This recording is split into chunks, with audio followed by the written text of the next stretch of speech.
ಎಲ್ಲರಿಗೂ ನಮಸ್ಕಾರಂ.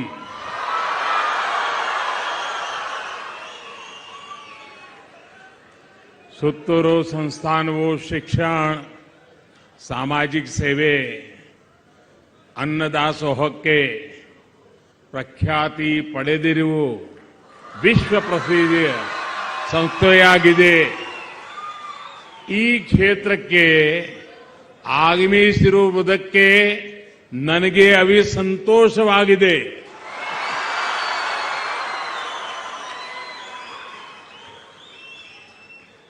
श्रद्धेय श्री शिवरात्रि देशी केंद्र महास्वामी जी, श्री सिद्धेश्वर महास्वामी जी, श्री सिद्धलिंगा महास्वामी जी, कर्नाटक के मुख्यमंत्री श्री बसवराज जी, केंद्रीय मंत्रिमंडल के मेरे साथी प्रहलाद जोशी जी, कर्नाटक सरकार के मंत्री, सांसद, विधायक और सुत्तूर मठ से जुड़े आप सभी श्रद्धालुगण और विशाल संख्या में यहां आशीर्वाद देने आए पूज्य संतगण, मैं मैसूरू की अधिष्ठात्री देवी माता चामुंडेश्वरी को प्रणाम करता हूं. ये मां की कृपा ही है कि आज मुझे मैसूरू आने का सौभाग्य मिला. मैसूरू के विकास के लिए कई बड़े कार्यों के लोकार्पण का अवसर भी मिला और अब मैं यहां आप सब संतों के बीच इस पुण्य कार्यक्रम में आकर के स्वयं को बहुत ही धन्यता अनुभवता हूं. और यहां से मैं मां चामुंडेश्वरी के चरणों में जाऊंगा, उनके भी आशीर्वाद लूंगा. इस आध्यात्मिक अवसर पर मैं श्री सुत्तूर मठ के संतों, आचार्यों और मनीषियों को इस मठ की महान परंपरा, उसके प्रयासों को नमन करता हूं. विशेष रूप से मैं आदि जगत गुरु शिवरात्रि शिवयोगी महास्वामी जी को प्रणाम करता हूं, जिन्होंने इस आध्यात्मिक वटवृक्ष के बीज रोपा था. ज्ञान और अध्यात्म की उस महान परंपरा को आज सुत्तूर मठ के वर्तमान मठाधीश परम पूज्य श्री शिवरात्रि देशी केंद्र महास्वामी जी के आगे बहुत तेजी से उसको फल फूल रहा है. श्री मंत्र महर्षि जी द्वारा शुरू की गई पाठशाला ने श्री राजेंद्र महास्वामी जी के मार्गदर्शन में इतना विशाल प्रकल्प लिया. भारतीय संस्कृति और संस्कृत शिक्षा के लिए इस पाठशाला के नए भवन का लोकार्पण भी आज हुआ है.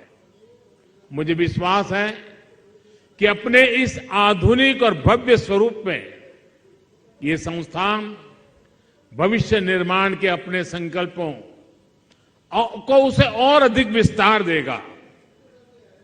मैं इस अभिनव प्रयास के लिए आप सभी को सर झुका करके अभिनंदन भी करता हूं, अनेक अनेक शुभकामनाएं भी देता हूं. साथियों, आज मुझे श्री सिद्धेश्वर स्वामी जी द्वारा नारद भक्ति सूत्र, शिव सूत्र और पतंजलि योग सूत्र पर अनेक भाष्यों के लोकार्पण का भी अवसर मिला है. पूज्य सिद्धेश्वर स्वामी जी भारत की उस प्राचीन ऋषि परंपरा का प्रतिनिधित्व कर रहे हैं जिसे शास्त्रों में श्रुत परंपरा कहा गया है. श्रुत परंपरा यानी जो सुन लिया उसे मस्तिष्क और हृदय में धारण कर लिया.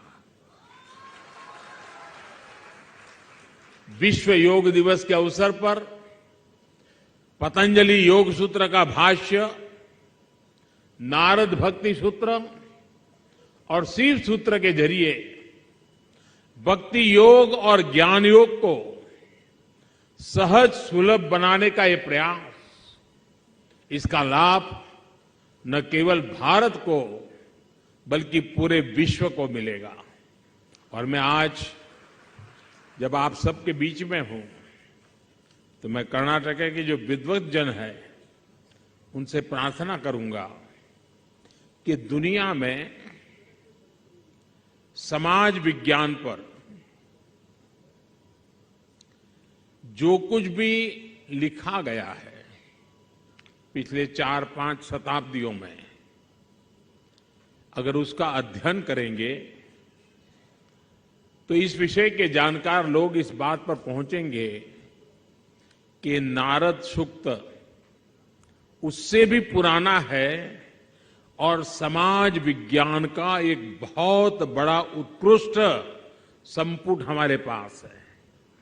दुनिया के लिए आवश्यक है कि एक बार अध्ययन करें। जो पश्चिम के विचारों को जानते हैं वो कभी नारद सूक्त के माध्यम से दुनिया को देखने का, समाज व्यवस्था को देखने का, मानवीय मूल्यों को देखने का अद्भुत ग्रंथ ये नारद सूक्त है और उसको आज आधुनिक परिभाषा में परिभाषित किया है। समाज की बहुत बड़ी सेवा की है आपने। साथियों, हमारे शास्त्रों में कहा गया है कि ज्ञान के समान पवित्र कुछ भी नहीं है और ज्ञान का कोई विकल्प भी नहीं है। और इसलिए हमारे ऋषियों ने, मनुष्यों ने भारत को उस चेतना के साथ गढ़ा जो ज्ञान से प्रेरित है, विज्ञान से विभूषित है, जो बोध से बढ़ती है और शोध से सशक्त होती है। युग बदले, समय बदला, भारत ने समय के अनेक तूफानों का सामना भी किया, लेकिन जब भारत की चेतना क्षीण हुई तो देश के कोने कोने में संतों ने, ऋषियों ने, मुनियों ने, आचार्यों ने, भगवंतों ने पूरे भारत को मत कर देश की आत्मा को पुनर्जीवित कर दिया। उत्तर में मेरी काशी से लेकर यही पास में नंजरगुड़ दक्षिण काशी तक मंदिरों और मठों की सशक्त संस्थाओं ने गुलामी के लंबे कालखंड में भी भारत के ज्ञान को प्रदीप्त रखा। मैसूरू में श्री सुतुरु मठ, तुमकुरु में सिद्धगंगा मठ, चित्रदुर्ग में श्री श्रीगेरे मठ, मुरुगेंद्र राजेंद्र मठ, चिकमंगलुरु में श्री रंभापुरी मठ, हुबली में श्री मुरुसाविरा मठ, बीदर में बसव कल्याण मठ, अकेले दक्षिण भारत में ही ऐसे कितने ही मठों का केंद्र है जो असंख्य विद्याओं, अनंत विद्याओं को सदियों से सींचते आ रहा है। साथियों, सत्य का अस्तित्व संशोधन पर नहीं, सेवा और त्याग पर टिका होता है। श्री सुतुर मठ और जेएसएस महाविद्यापीठ इसका बड़ा उदाहरण है। श्री शिवरात्रि राजेंद्र महास्वामी जी ने जब समाज सेवा का संकल्प लेकर निशुल्क हॉस्टल खोला था, तब उनके पास क्या संसाधन थे? किराए की इमारत थी, राशन आदि की व्यवस्था के लिए भी जरूरी पैसे नहीं थे। और मैंने सुना था कि एक बार पैसे के अभाव में हॉस्टल की चीजों की सप्लाई रुक गई तो स्वामी जी को लिंगम करडिगे भी बेचना पड़ा था। यानी उन्होंने सेवा के संकल्प को आस्था से भी ऊपर माना। दशकों पहले का वो त्याग आज सिद्धि के रूप में हमारे सामने है। आज जेएसएस महाविद्यापीठ द्वारा देश से 300 से ज्यादा इंस्टीट्यूट्स और 2 यूनिवर्सिटीज देश विदेश में चल रही है। ये संस्थान न केवल भारत के आध्यात्मिक और सांस्कृतिक ब्रांड एम्बेसडर्स है, बल्कि साइंस, आर्ट्स और कॉमर्स के भी उतना ही योगदान दे रहे हैं। सुतरू मठ गरीब बच्चों की, आदिवासी समाज की और हमारे गांव की जो सेवा कर रहा है, वो भी अपने आप में एक उदाहरण है। साथियों, कर्नाटका, दक्षिण भारत और भारत की बात हो, शिक्षा, समानता और सेवा जैसे विषय हो, तो ये विमर्श भगवान बसवेश्वर के आशीर्वाद से और विस्तारित हो जाते हैं। भगवान बसवेश्वर जी ने हमारे समाज को जो ऊर्जा दी थी, उन्होंने लोकतंत्र, शिक्षा और समानता के जो आदर्श स्थापित किए थे, वो आज भी भारत की बुनियाद में है। मेरा एक बार लंदन में भगवान बसवेश्वर जी के प्रतिमा का लोकार्पण का सौभाग्य मुझे मिला था, और उस समय मैंने कहा था कि एक तरफ मैग्ना कार्टा रखिए और दूसरी तरफ भगवान बसवेश्वर के वचन रखिए, आपको पता चलेगा कि मैग्ना कार्टा के पहले, कितनी सदियों पहले मेरे देश में समाज के प्रति देखने का दृष्टिकोण क्या था, उससे नजर आएगा। साथियों, उन्हीं आदर्शों पर चलते हुए श्री सिद्धगंगा मठ आज 125 से ज्यादा इंस्टीट्यूट चला रहा है, समाज में शिक्षा और अध्यात्म का प्रसार कर रहा है। और मुझे बताया गया है कि सिद्धगंगा मठ के स्कूलों में इस समय करीब 10,000 विद्यार्थी ज्ञान अर्जित कर रहे हैं। भगवान बसवेश्वर की ये प्रेरणा, निस्वार्थ सेवा की ये निष्ठा, यही हमारे भारत की बुनियाद है। जितनी मजबूत ये बुनियाद होगी, उतना ही मजबूत हमारा देश होगा। साथियों, आज जब हम देश की आजादी के 75 साल मना रहे हैं, तो आजादी के अमृत काल का ये कालखंड सबके प्रयास का उत्तम अवसर है। हमारे ऋषियों ने सहकार, सहयोग और सबके प्रयास के इस संकल्प को सहनावतु सहनौ भुनक्तु सह वीर्यम करवावहै जैसी वेद ऋचाओं के रूप में हमें दिया है। आज समय है हम हजारों सालों के उस आध्यात्मिक अनुभव को साकार करें। आज समय है कि हम गुलामी के सैकड़ों वर्षों में देखे गए सपनों को साकार करें। इसके लिए हमें अपने प्रयासों को और गति देनी होगी। हमें अपने प्रयासों को राष्ट्र के संकल्पों से जोड़ना होगा। साथियों, शिक्षा के क्षेत्र में आज राष्ट्रीय शिक्षा नीति का उदाहरण हमारे सामने है। शिक्षा हमारे से भारत के लिए सहज स्वभाव रही है। इसी सहजता के साथ हमारी नई पीढ़ी को आगे बढ़ने का अवसर मिलना चाहिए। इसके लिए स्थानीय भाषाओं में पढ़ाई के विकल्प दिए जा रहे हैं। कन्नड़ा, तमिल, तेलुगु के साथ साथ संस्कृत जैसी भाषाओं को भी प्रमोट किया जा रहा है। हमारे सभी मठ और धार्मिक संस्थान इस कार्य में सदियों से लगे हुए हैं। मैसूरू तो ऐसी जगह है जहां से देश का एकमात्र संस्कृत दैनिक अखबार सुधर्मा आज भी प्रकाशित हो रहा है। अब देश भी आपके इन प्रयासों में अपना सहयोग दे रहा है। इसके लिए हर संभव प्रयास कर रहा है।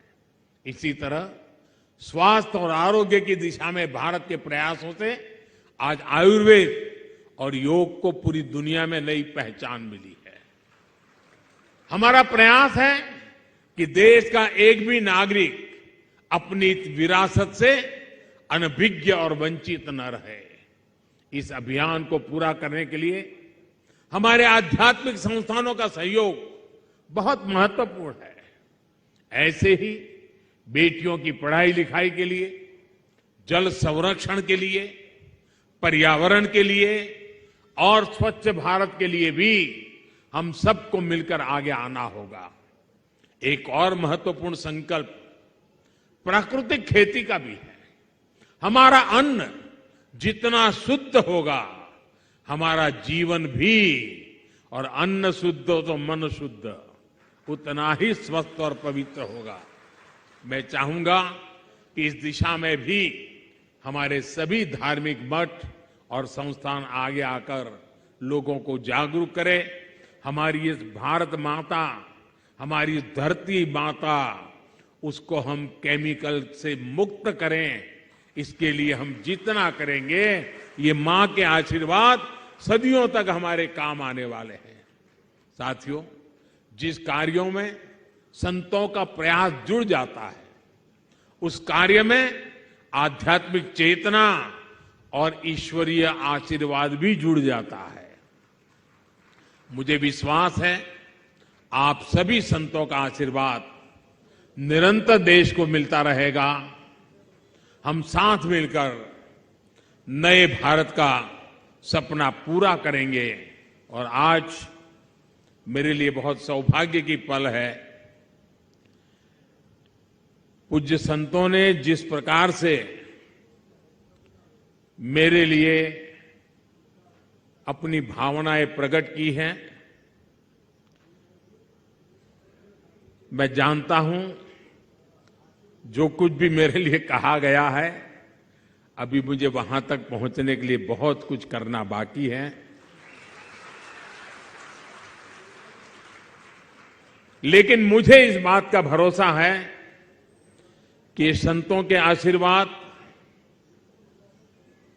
हमारी महान सांस्कृतिक विरासत और आप सब संतों की मुझसे जो अपेक्षाएं हैं, आप ही मुझे घड़ते रहेंगे, आप ही मुझे दिशा देते रहेंगे। और मैं आपके दिशा निर्देश से, संतों के मार्गदर्शन से, महान विरासत की प्रेरणा से उन कार्यों को पूरा कर पाऊं, ये ऐसे आशीर्वाद आप लोग मुझे दीजिए ताकि मेरे काम में कोई कमी न रह जाए और आपकी अपेक्षाएं अधूरी न रह जाए। इसी एक मेरी भावना को व्यक्त करते हुए मुझे आप सबके बीच में आने का अवसर मिला। मेरा जीवन धन्यता अनुभव कर रहा है। मैं फिर एक बार आपका आभार व्यक्त करता हूं। एल्लारिगो नमस्कार।